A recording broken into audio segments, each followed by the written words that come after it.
నమస్కారం. హ్మ్. అందరికీ నమస్కారం. గట్టిగా. ఓం శ్రీ సాయిరామ్. ఎలా ఉన్నారు శ్రీహరి గారు? బాగున్నాం సార్, చాలా బాగున్నాం సార్. ఎలా ఉంది మీ యొక్క న్యాచురోపతి?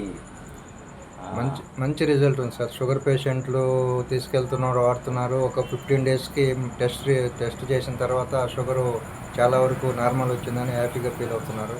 రామసేవే గ్రామ సేవ అని, మానవ సేవే మాధవ సేవ అని బోర్డు పెట్టారు. అంటే ఎవరు ప్రత్యేకంగా ఈ యొక్క డైట్ మీకు గురువు గారు? మాకు సాయిబాబా గారు మా దైవం, గురువు ఆయన. దీని మీద, ఈ కాన్సెప్ట్ మీద ప్రయోగాలు చేసింది డాక్టర్ కాదర్వల్లి గారు. దాదాపు 30 సంవత్సరాల నుంచి ప్రయోగాలు చేసి మంచి ఫలితాలని ఆయన ఆస్వాదించి ప్రజలకు కూడా మేలు చేయాలనే సదుద్దేశంతో ఈ కాన్సెప్ట్ని చేశాడు. ఆయనే మాకు ఆదర్శం. గురువుగారు సాయిబాబా గారు, ఆదర్శం కాదర్వల్లి గారు. ఇప్పుడు రోజుకి ఎంతమంది మీ యొక్క డైట్ని ఫాలో అవుతున్నారు? రోజుకి సుమారుగా ఉదయం సాయంత్రం ఒక 100 మంది వరకు తాగుతున్నారు. పార్సెల్స్ కూడా తీసుకెళ్తున్నారు. అన్ని విధాలా కూడా అందరూ చాలా హ్యాపీగా ఉన్నారు. రిజల్ట్ బాగుందా? చాలా బాగుంది.